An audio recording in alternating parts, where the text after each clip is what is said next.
Okay, thank you. I will talk about modern identity management, and I will try to relate a little bit with software architecture like serverless and microservices. But this is not, for example, a purely 100% Java session. It's a little bit general. And I will start with this question is that why security matters, and also what makes that developers don't care about it, or at least looks like that. So I have a few of statistics of United States. I will pass in this fast. But one of the problems that we have with security is like each year and every time we are having more data breaches. So we need to take care more about security. But the problem is that happen things like Equifax. I hope that you know Equifax, that is a consumer credit reporting agency that suffered a big cyber attack in 2017. So what happened with them is that they have zero security in their systems. So it's a company that waited something went really wrong for implement security stuff. So since we have less time, I will don't show these reports, but we really need to take care about security, especially if we are, for example, in the European Union or working in projects in European Union for the GDPR regulation. And also United States now have this privacy shield and one user data policy. So if we broke these things or our systems have data branches, we will need to pay fees to United States or European Union. So security must be a goal always. And other things that we need to mention about security is that it's a team effort. Usually when I talk to developers, they say, no, because this is responsibility of the security expert. Then we have this question, it's like, your company have a security expert, it's like your team have a security expert. And the other thing is security experts are not the people on charge to implement security strategies. They only say to us what things we need to do for achieve security in any of the different stages that we have. So we can have network security, device security, application security, infrastructure security, data security, and also identity security. So this section is about identity security. But looks like security is a word that developers don't like it or they are scary about that. So we can call this an identity best practices talk. So this is the talk roadmap. So we will start talking about the REST API design. This is something that I found that also exists happening in the world and how we can achieve or make better security in a REST API using, for example, OAuth. We will talk about JWTs, and what problems we have with the credentials to our users. And then I will introduce to you the concept of identity management, identity and access management. And also I will give you tips or how we can achieve a successfully identity management project. And also don't scare because there are a lot of things, but we don't need to implement all those things. So we will talk about identity as a service and a little bit of this architecture level in identity world. And if we have time, I have a short demo for this. So I mean, Mary make a really resume about all my qualities, so we'll skip this for start talking about. So talk about the bad API design. So what I say when we have a bad API design. So I have a REST API and I will have some client apps consuming my REST API. So what is the worst thing that we can do in a design like this one that also exists in real world? Is like we require, or that developer require, that we send in every request a username and a password. So why this approach is really wrong? The first thing is that we cannot ask to our users that they introduce the username and the password every time that they will make a process in our system. So just will be not functional for them. So we need to implement a strategy for can have this username and password always that we will consume our REST API. So we need to save these credentials in the client's level. And then is when came a little bit of problems if we don't save that in a properly way. Also, if we didn't secure in a properly way the REST API, for example, in the network level, so I mean, if we are not using SSL or TLS certifications, so anyone monitoring an open network will have access to these credentials when they are traveling in the network. So we need to improve this level. So I will introduce to you, if you don't know OAuth, this is not a talk about OAuth, so I just will explain this in general terms. But we have the client and we have our REST API. So now we have a third guy that is the authentication server. So now when our clients want to communicate with the REST API, first they will make this login or this authentication process with the authentication server. So they will send the credentials to the authentication server, and the authentication server will validate those credentials. And then if this process was successful, we'll return a token now. And now we will handling this token instead to stay handling credentials. That doesn't mean that now we will save the credentials in that token. So this also is a wrong approach. So now we will save the token in our client's app. So now the client, when have communication with the REST API, will send this token for identify the user or this client that is consuming our REST API. And our REST API will communication with the authentication server for validate this token. Validate this token is not only say this is a valid user in my system. If not, we need to guarantee to that user have the right permissions for access that resource that is requiring to our REST API. So if this is so, the auth server will respond to the REST API, and the REST API will give an answer to the client. So could be a successful answer, or also we can say, you know, your time is expired and you need to make a login again, or you don't have authorization for consume this resource. So here I will introduce to you JWTs. I don't know if many of you know it, but if not, we will talk a little bit about that. But now for implement those tokens, JWT is really popular. Also, we have other group of people that say that is not so secure, but we will not discuss that in this session. So JWT basically is an open standard that is part of other standard. It is called HOSE. They basically try to create a way to transport JSONs in an encoded way between two parts for guarantee the security to that information and use the power of JSONs. So we can see a JWT like that. We have a header and we have a claims. But what happened with JWTs is that since are encoded, I can take this JWT and explore the information that is inside the JWT and also modify that information. So we combine this JWT with other of the standard in HOSE, that is JSON Web Signature. So we will add a signature for guarantee and verify that our JWT was not corrupted in any of the ways to our transport. So we have a few of signature algorithms that we can use with JSON Web Signature, and well, we will have then a JWT like this one, when we have a header, a claim, and a signature. So if we explore that, we will see something like that. So in the header, we will specify which one was the algorithm that we used for create the signature, and also which type of the protocol is. Like I say, JWTs are part of a HOSE standard. They have JWT, have JSON Web Signature, have JSON Web Encryption, JSON Web Keys, and other ones. So we need to specify the type. Then we have the claims. Basically, the claims are the information that I want to transport from one point to other point. And finally, we saw here how this signature is created. So now if someone take this token and explore the token, but they cannot modify anything inside that token. So we have some interesting things here. So like I say, one approach again is put the credential in this token. So we have this special claim that is the subclaim that works for us for identify the user of this entity that is consuming our REST API, for example. So we have this other one. This is not part of the official claims. There are scopes. And this is if I want to handle it in the level of the token with permissions that have my user for verify if he has permissions or not to access some content.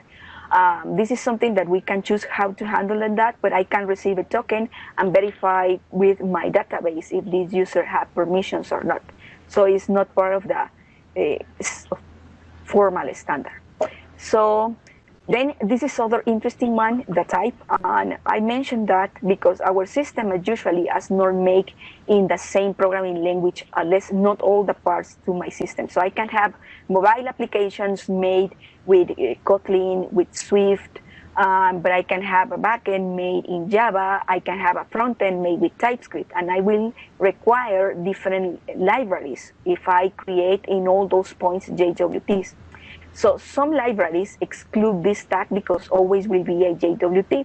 So then you have issues when this JWT arrived to other point because the other library say this is not a valid token because I don't have this claim. So just that. So we have some registered claims that works perfectly when we are or someone created for the fine when we are using it for represent identities in our systems. So we have a few ones. We have this JTI that is for create a unique identifier for our JWT. This can work, for example, when we use this JWT just once. So what happened when we are using this token just once? So I need to guarantee or verify in a way that this JWT was before. So what we are trying to do here is don't save in the database all the JWT. So I will only save this JTI, and then I will say, okay, this JTI was used, so no, so now I can continue using it. So then we have the SOAP, that is what I was mentioning to you, that is for identify, which is our identity. So then we have the is, that is the issuer of the token. So like I was saying in the past slide, is like we can have know the cycle of our system creating JWTs.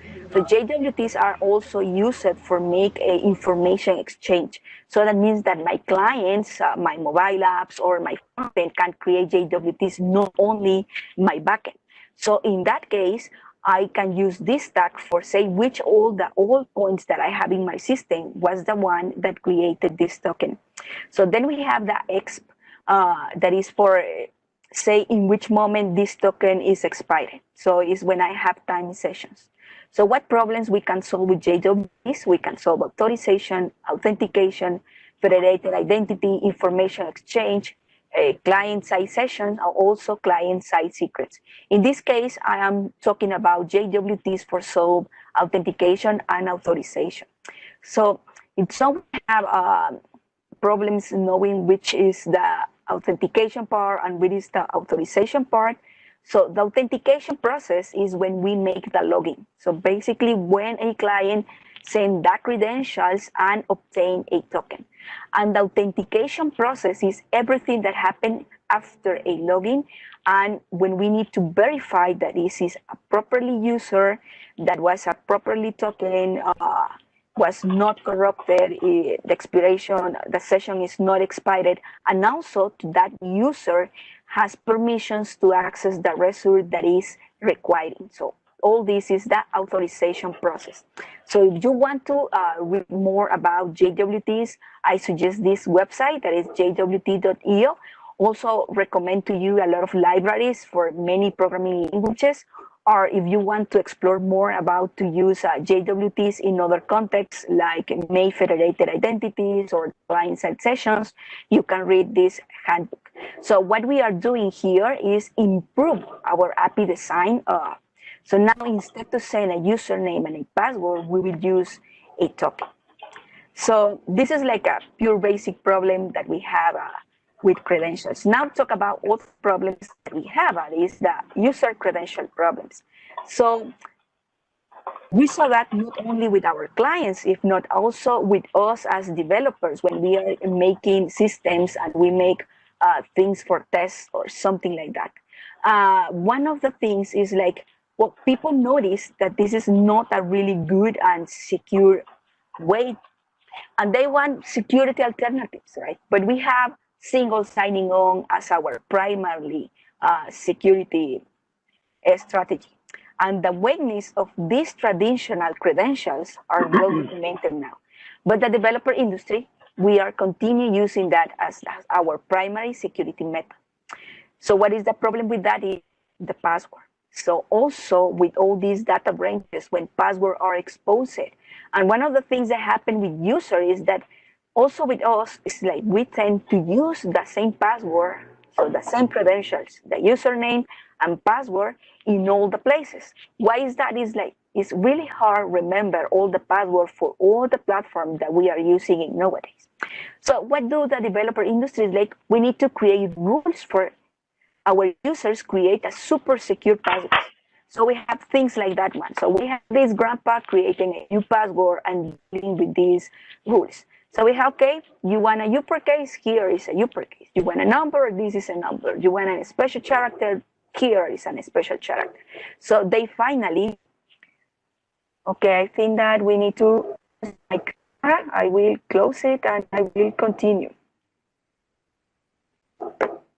Just that. Video. Okay, there is. Okay, perfect. So finally, he created password with the P uppercase and 1, 2, 3 and exclamation mark. So fit the rules, but also is not a secure password, right? So then we have that. So developer needs to say we need to create more powerful rules. So we have things like that. It is insane. Sometimes create a secure password in those systems. And happen things like that. You know, I have a platform that I never tried to introduce my password. I always went directly to reset password, send me a new one, and I will just put whatever there. So what we can do to improve this process, making it easier and safer. So this is why, and other reasons too, was created the identity management concept. That is basically a term that have all the core about entities and how we will handling these identities in our system. And it's divided in 3 points. That is provisioning, account management, and identity governance. So I will explain what is provisioning. So provisioning is when we are assigning identities to users or entities in our systems. So I will have these entities in the real world that we have an identity in our system that have attributes. So how I identify that identity in my systems, or basically this is the identifiers like the sub that is in the JWTs. The other thing is, how I will define some process for my identities. One thing that is really important is that sometimes developers forgot that our users will have an entire life cycle in our systems. It's not just make the login and make things there and this is everything, or something make that logout. And that happens something is like we push the logout button, but we really didn't make a logout. Then I, for example, in a browser, I can make back and I return to the system and watch everything when they need to say, you know, you are not logging anymore, so you need to make the login again. So one of the things that we need to handling in identity management or modern identity management with provisioning is like our users are not always actors in our system. So we have a like system when the user is an actor in the system always. So we have that things merged. So I will explain what is that to actors and users. So this is an example when an actor is the same to a user. And I will use the bank systems for explain that. So a bank can have customers and customers can have several products in a bank. So I can have credit cards or checking accounts or saving accounts, or I can have loans, for example. And then the bank have a system, right? So banks have a system and they also provide applications for we can access this system. So a bank customer can be directly a user too of the bank system. So the bank customer is an actor in the bank because exists in the bank and have products assigned in the bank and become a user to the bank system when they decided to have a user for using the bank applications. This is a case when the actor is the same to the user. Then we have this when the actor is not the same to the user, to those systems, to those applications. In that case, our bank customers can be not a person, for example, if not a company. So companies also have accounts there. So it's the accounts that they use for pay to their employees. But when we have a big company, it's not anymore, for example, the owner to these accounts, that one that we handling those accounts. So they have, for example, a counter. So the company will give access to this counter to access in the bank applications their products. In this case, this counter is not the actor in the bank system. Why? Because it's not him or her, the one that had those products assigned. He's just entering into the system for example, make the payments to the employees through the accounts to this company. Other of the examples when we have this to an actor is not the same to a user is when we have these bank receptors. So I went to the bank and I say I want to change this check. So I will have a bank receptor that will verify if that account have money and we can make this exchange. So in that case, this receptor, so it's not an actor to the bank system because it's not him or her, the one that have these products assigned, but he can access the bank system or consult everything. The next thing that we need to have in mind, and what is important to have this division, is that we don't have any more just human beings accessing systems. So now we can have robots, we can have IoT devices, or we can have voice user interface that will be access our system. So it's not always a human being with a username and a password, for example. The next thing that we need to have in mind in this identity management is the account management. So here is when we define some things like how we will maintain all those identities that we have in our systems. So we will save all those data. Here is when we need to decide what kind of databases we will use. If we will use a database that encrypt information, they have like mask layers, or how I will handling my communication between my applications and these databases. I will use encryption for encrypt everything in my database, or with things I will really encrypt in the database. Also depends to each country, some things or information is defined as sensitive information. Any sensitive information that we handle in one system need to be encrypted in a database for guarantee security to that information. And also is here when we need to take decisions like what happened when account is erased or is a long time inactive, and we need to define what is the privacy policy that we will have in one system, and also how we will say or communicate to the user this privacy policy. And finally, we have the identity governance. Here, in simple terms, is have groups or roles or permissions assigned to one system. But we will see in the identity and access management is like we also can have federated identities. So that means that I can have one system that will work as an authentication for many other systems. So one example here could be one company.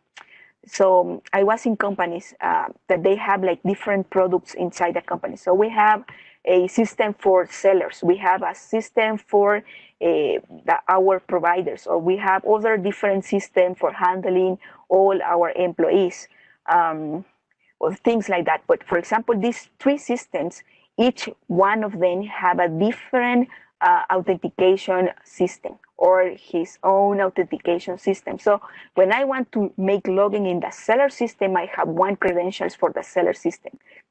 When I went to the provider system, I have other credentials for the provider system. And also the same with the employees system. So if it's the same company, we can define just one single system for handling all identity and make to these other three systems works with the same system. This is other of the reason why it's important to start to make a division between that. And here we can mention other of the things that we do as developers. I think that I didn't turn off my camera. I'm not sure about that. Well, I will continue. So one of the things that we did is, okay, we have a new project, you just copy this authentication system that we have for another project. And we just make copy and paste to this login, to this recovery password, to this handling users. And many systems could be different for handling all those things. So this is like a wrong approach. So this is what we do here in identity governance, is handling accessing systems or permissions that we have a user and identity in one system. So then we have identity and access management. Here is when we define it, how we will make to our users, make the authentication process, how we will handle in the authorization process, and also make an identity federation. So identity federation is when we make an implementation that permit other systems use our system as an identity system. So like Facebook, we can use Facebook, for example, for permit other systems that they make a register or make login. This is an identity federation. So the first one, and is the simple one, is the authorization. So basically what we are here is refers to a wide range of concepts with EIM that say to us if someone is accessing the information that they want to. So they are accessing that information and they have those permissions for access that information. Once I was in a giving the session to, and someone asked me why they need to do that, or for example, why they will use JWT for do that. If, for example, in his Spring Boot application, he can create a JSON for configure what are the permissions that have been user. But this is just in the level to our front end, to our client app. So it's how I will show the options to that user, but really don't guarantee to that user will never access the REST API directly. So for example, in a web application, I can show all the roadmap that have a web application, or I can obtain in some ways these endpoints. So finally, instead, when I don't have the option show it in my client side, I can access indirectly from the endpoint. So I need to verify in my REST API or in my backend side that I have access or permissions for access that content. So the next thing is the identity federation. So like I was telling to you, is implement a system that permit be used as support to other systems for handling identity. So I have all these applications for Facebook, but I always say what happened, for example, if I download the Facebook Messenger and then I download the Facebook app. So this application, I just need to make login in the first one that I download. I don't need to make a login again in the other ones, for example. Also happen in the browsers when we make a login with Facebook. So if I have a Facebook open in my browser, I don't need to re-enter my credentials. So here we will talk a little bit about here, but we have this rule of the same origin policy. For implement this of the can share the same domains or related domains, these credentials, well, the same origin policy don't permit to us that. Why? Is because the same origin policy established that only the domain that created cookies in one browser can access those cookies. So for example, if I open in an hypothetical case, Messenger in a browser and then I open the Facebook, I need to make login different. Why? Because that Facebook cannot come to verify the cookies that have the Messenger one. So this is why they created, say, this identity federation. Basically, identity federation is we need to make that two related domains can access the same cookies that we have saved in Brown browser without break this of the same origin policy. And in that since that is when we create this of the identity provider or the authentication service. So they say we will have a third domain that is the one that we handling these cookies. So now the Messenger domain or the Facebook domain, we can have access to these cookies that say this user is logged with the same credentials with related domains. So what we are doing in a federated identity is make the implementation to this authentication server. So then we have the authentication. process. And we have different ways to make authentication. So we don't have only single signing on as option. We can use multi-factor authentication, passwordless, or federated identity. In a case of a federated identity is use an identity federation for permit to our users make login in the system.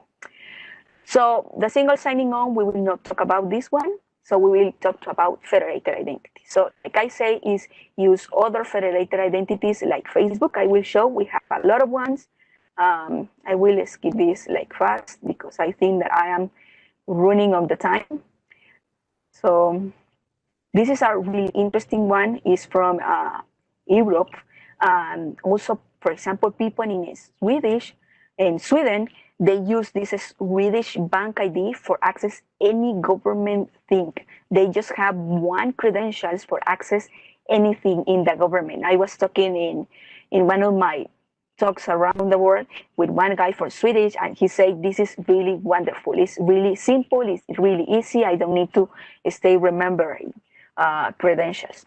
So now we will talk about multi-factor authentication. So in one moment say, okay, single signing on is not so secure.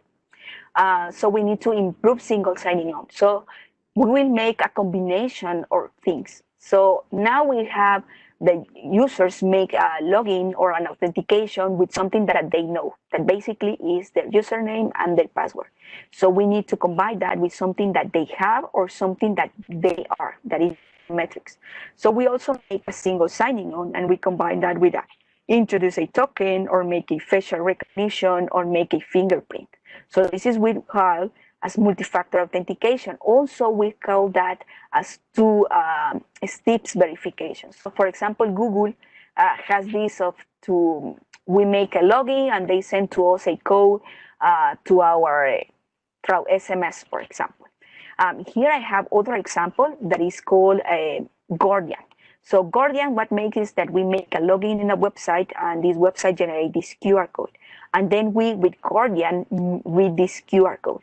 So now we have this code, or basically this website, listed in our Guardian application. And through Guardian, I can give access or reject that access to this specific device for access my system. So it's a little bit like make WhatsApp, for example, for handling different devices, web browsers, or the desktop application. And also it's an extra layer of security because I have a register to all the devices that I am using, and I can reject the access if, for example, I forgot to close a session in a device that is not my device. And in biometrics, the popular one are the fingerprint and facial recognition, but we also have iris or retina recognition. We have voice recognition. We have typing recognition. And that this is interesting. Some cell phones came with this technology. So now if someone else take a cell phone, the cell phone can say, you are not the owner to this cell phone because you are not typing like them. And also we have something like DNA usage, but I think this is like pure military security, but we can have all those things like this incredible movie. Also, here in Guatemala, I saw a building that instead to stay giving to their employees these cards for accessing the building, they make an iris recognition in the entrance of the building. Then we have passwordless. That passwordless really mean provide to our user that chance to make login without using a password, also without create a password in the system. So this is, for example, an example. This is an example of passwordless, but also don't mean that don't exist the credentials. So in this case, is for make faster the process. So they are verifying to a user is in an IP address range, and also is in a geofence. So this is work a little bit like the VPNs, that we need to be in this IP address, but also they verify that we are physically in the place that we say that we will be. If we match these two requirements, we can access directly to the application. If not, we need to make a multi-factor authentication. So we also have this of the Touch ID, that is our fingerprint. So one interesting thing is our fingerprints are unique. So we can use that for create or identify one user.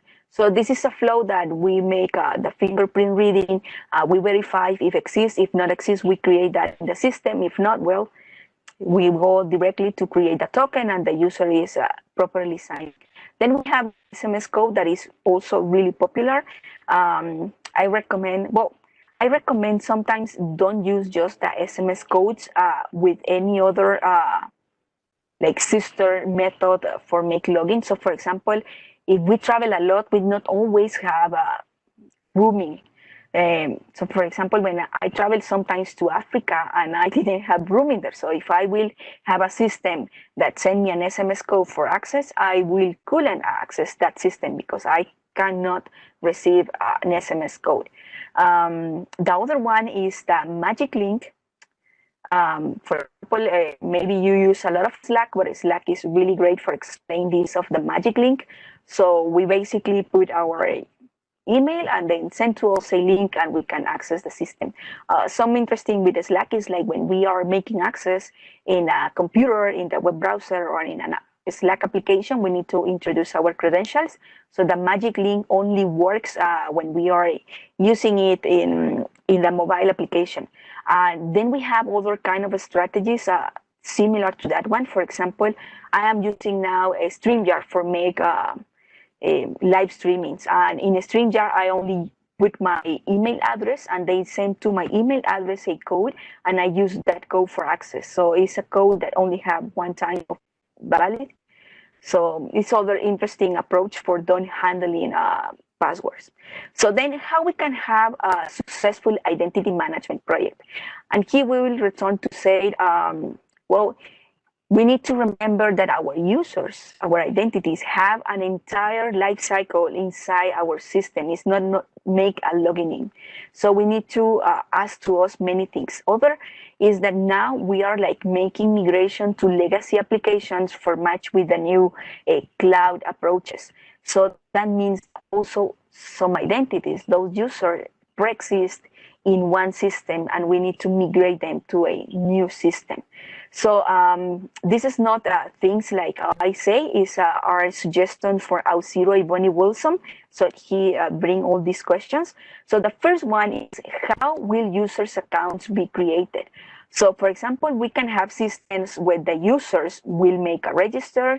We can have systems when someone invites you to create an account in the systems, or we can have systems that you need to be created for someone else. So this is some examples and we need to ask, and this is why that what I was saying before in the session, that we just make copy paste to the authentication module that we have in one system doesn't work, because maybe that module have that we in the system need to create those users, and now we have a system that need to the users make a registration to the system. So the next thing is, will user profiles need to be synchronized? This is when we are making a migration to one system to other one. So we need to ask to us also, okay, I will migrate users, so I will have access to those passwords. So those passwords are encrypted in this system.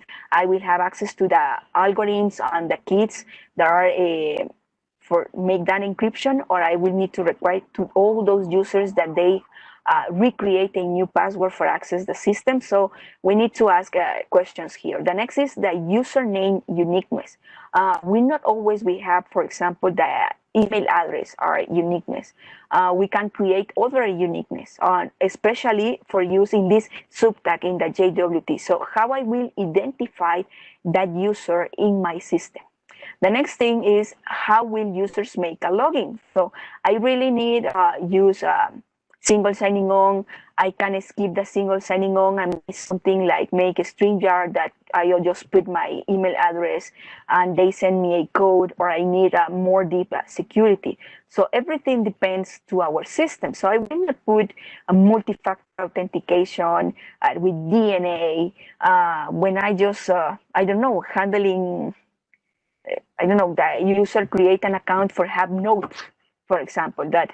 So basically, secure notes in that level is no reason for do that. So we really need use multi-factor authentication in my system, and in which moments I need use multi-factor authentication. So for example, bank implementation, I I like the financial examples because are really good for things of security. So sometimes we just make a single signing on for access some of the functions, but when I will do other kind of function, like for example, transfer money to a different account that are not my ones, or make a between banks accounts, I need to make a kind of multi-factor authentication. Why? Because this is not like sending money between my accounts, right? My checking accounts to my saving accounts. So then is single signing on really needed, or I can skip that and use other options? So this is other one, what devices will be used? So this is for guarantee security. So keep a track of which devices they are using, permit to our users that they can say, this device is not anymore valid for me. Also say, usually you make login from an Android. Now we are looking that you are making a login through an iPhone. So it's really you, or it is someone else trying to hack in your system. So we need to think about that. The next thing is what should happen when the users decide make logout. And this is what I say to you, that sometimes we have this button that say logout and we push this logout, but then I can go back and still continue navigated in the website. And the truth is, like, when I go back, since I make logout, the website needs to return me always to the login website, to the login page. Why? Because I don't have any more access for consume that information.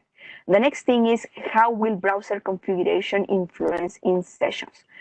This is purely for browsers, but also sometimes mobile applications can handling cookies. So for example, I have one website, they finally fixed that, but for example, if I forgot make close session and I just close my browser tab, and then I want to enter to this website, they say, we have an authentication problem with you. We cannot charge. The login website can do nothing. But I know that just need to clean the cookies for that specific website, and everything will work again. So they were not handling in the correct way the cookies. The next thing are the session timeout. Not all systems need session timeouts. For example, social, like Facebook, Twitter, they don't have session timeouts. But for example, in the other hand, financial application always have session times, and it's for the level of information that are handling in their system. So could happen that I am verifying my accounts in my computer, and then something happened and I just moved past for that, but I forgot close that session. So it's for guarantee that anyone will do something that I don't want with that. Or for example, if I was seeing my bank accounts in my cell phone, in that moment someone stole me my cell phone, so it's for security. The next thing is the provision is what happened when it's over. And this is something that we need to have in our privacy policy. So how we will handling things when a user decided close an account, for example. I am saving information of them. I will keep that information during a few months. I also things that we need to think in mind if our systems have some legal implication in things that a user can do there. So things that could be legal or not, and also the laws of my country or the country when my system will be used, handling those things. And this is a really good one. It's password reset. I don't know, but systems that we go and I forgot my password, and they say, how I recover my password? It's no way to recover the password. It's like, how is that possible? So we need to think about that. It's like people forgot their passwords and they need to a way to recover it, or make a reset of one, or assign a new password. Then we have the blocked users. So for example, this is like a platform like Netflix or Spotify that, for example, we will block your user if you don't pay in 1 month. So we will block your user until you pay, or you can have certainly amount of time for say, I want to cancel my subscription for you don't generate more feeds. Other of the things also is, for example, what happened in Twitter or Facebook, like sometimes you are doing or posting things that are not correctly and say, what, we will block your account for 1 week, for 1 month, or we will suspend your account permanently because you are doing things that are not okay. Then we have the anomaly detections. There also is a little bit related with this to have history of devices that we are using, but we also have these two different IP address. So you have a IP address that is geographically in Guatemala, now you are accessing in US, so it's you or not. Well, the privacy or compliance requirement, that is have a privacy policy. And we have the audit logs. In the development, we always make logs, so we need to be careful to not put in the logs nothing that is sensitive information. So we put in the log the JSON of login, for example, with that credentials there, because anyone with access to the logs, we can see that information. And for conclude this section of the question is consider how identity information might change over time. So for example, financial applications are usually required to you every 6 months or every year that you make an update or your information. So they have that in their privacy policies, like we will require to you make an update of that information, and we cannot access the system if we don't make this update. So one of the things is how I will implement all these things in my system, because usually we need to go as fast as possible. So we can use an identity as a service. So basically an identity as a service is a cloud solution that provides to us with all of these options, or at least a subset of these options for handling our identities. So we have some popular clouds like Azure Active Directory, Oracle Identity Management, we had Firebase Authentication, we have in Amazon, we have Cognito. Now I know that Google Cloud Platform is making his own implementation, but when I created this session, they don't have one, so they make a partnership with Auth0. We have other popular ones like Keycloak from Red Hat, Okta, or WSO2.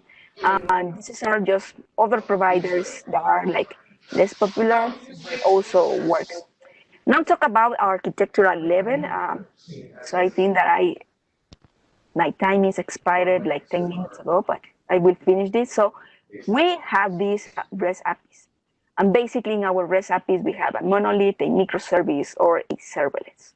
So what we have now in this modern architecture is like we are having this, we have our clients, we have this new guy that is the API gateway that is like a front server, but it's not a front server. So, and we have the identity provider or our authentication server. So the client will have a communication with the authentication provider or the authentication server, and then the client will have a communication with the API gateway. So what we will do is delegate some responsibilities, some security responsibilities over the API gateway before to arrive to our microservices. So it's the API gateway that one that we verify to the identity provider, at least to that is a properly token. So it's a valid token. It's properly signed and really represent an identity in our system, for example. Or we can also verify that that token, that identity that represent that token have the permissions for the result that they want to access before to arrive to the microservices. So when I arrive to a microservices through the API gateway, I know that this token had valid access. So that doesn't count for make server to server communication. So I mean, when we have a communication between microservices, could be orchestration or choreography.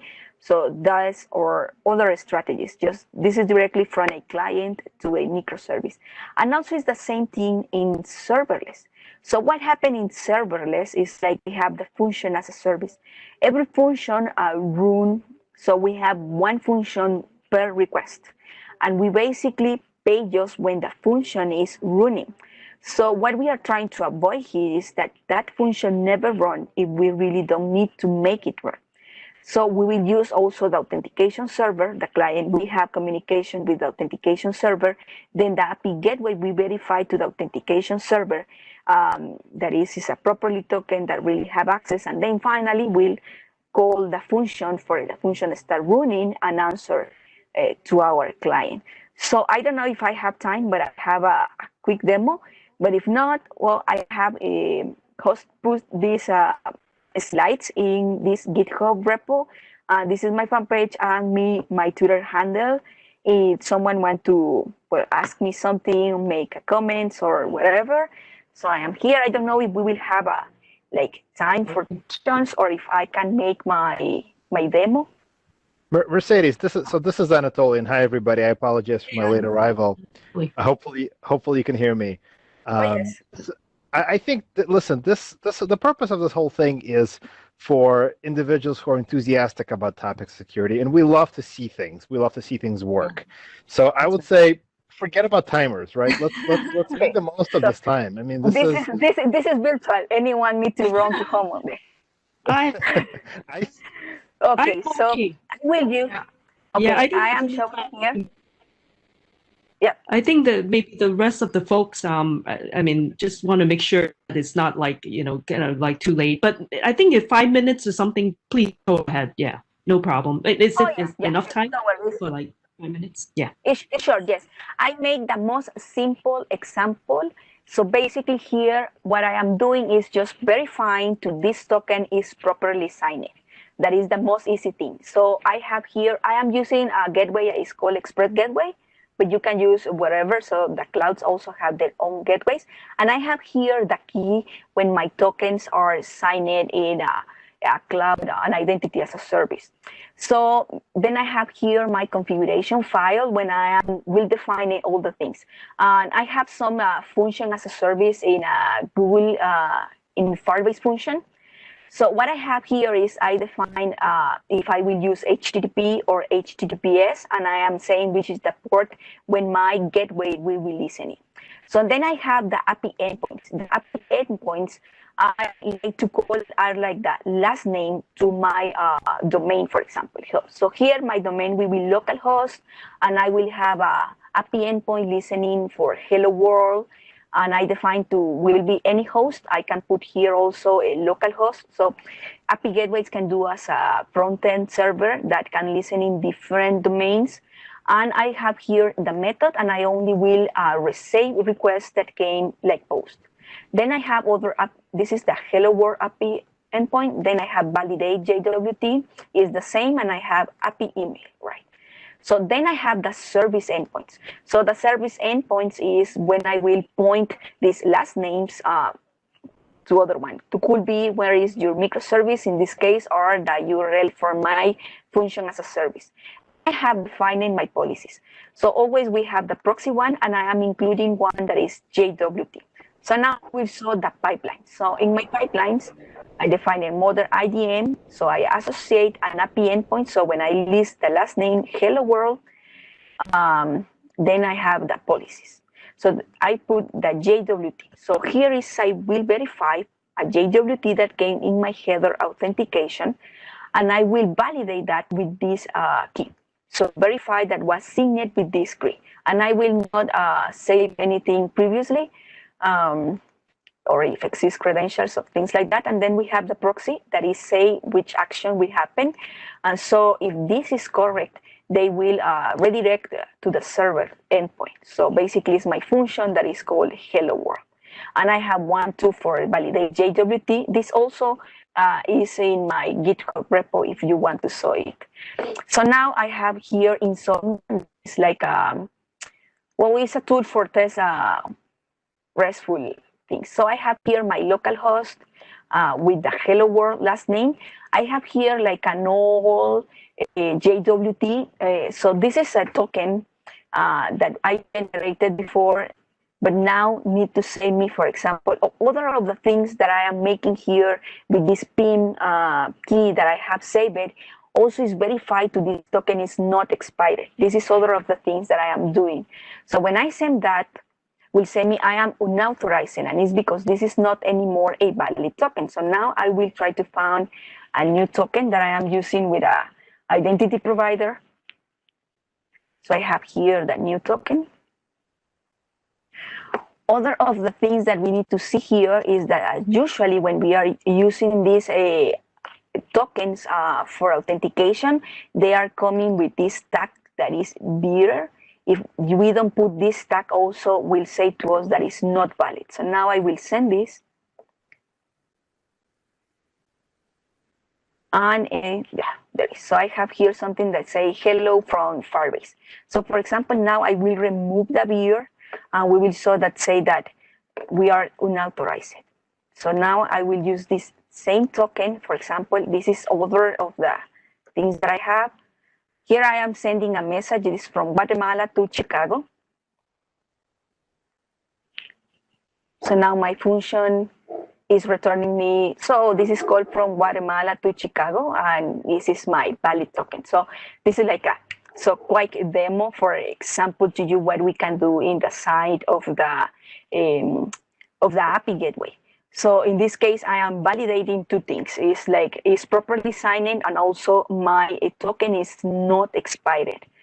So I don't know if I will stop sharing my screen or can see everybody. Okay, there is. Or if someone have a question or a comment or something.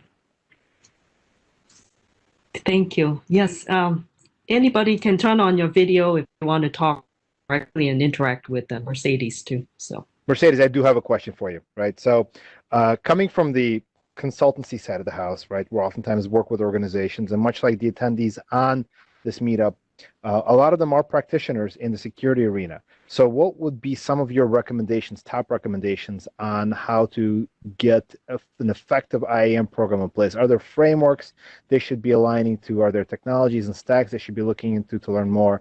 In other words, what can they actively and actionably bring to their organization tomorrow morning as outcome? What would you say are some of the best things that most organizations struggle with that are very much silver bullets? And actually, I hate using that word, silver bullets, but that are really actionable things that could be implemented right away that can improve their process. So I will try to translate what I just saying. So do you mean how are tips for they can achieve a really truly identity management project? This is just say in their teams. So I would say first, that usually this is not something about to use technologies or tools, right? Because you can implement that in-house if you want it. So, for example, I mentioned all this to the identity as a services things because sometimes it's easy to use something that is pre-made. So, especially we don't have a good knowledge in security. So that is what I say. I think that you missed that part because sometimes say, okay, developers say this is something that is responsibility to the developer, to the security expert. But I say we have really a security expert in our team or things like that. I think that a company that don't have a security expert maybe can achieve just a consulting for a few hours with someone that can say to you, you know, you need to do this thing. And also happen that every system is different. That is other things that I say. So we need to evaluate what things fit with the system that I am doing. So I can choose the most expensive, powerful tool, but this is not the tool that fits with my system. So I am not so pragmatic about things. So if someone was expected, I say, you know, you use Keycloak because this is the best thing that exists in that. No, that will not happen. I mean that exists the correct tool for the right problem. So we have a problem and we found the right tool. And this is why it's important that we sometimes a little bit open with much tools. We don't make like a marriage with just one thing because, well, maybe I will use something that don't like me, but it's what I needed. So we don't need always the things that we wanted. Yes, right, yeah. I mean, maybe the best tip is be open with things and don't be afraid to taste something that is different but you are usually use in terms of security. Very good point. Spot on. Anyone on this virtual conference meetup? Any other questions from Mercedes?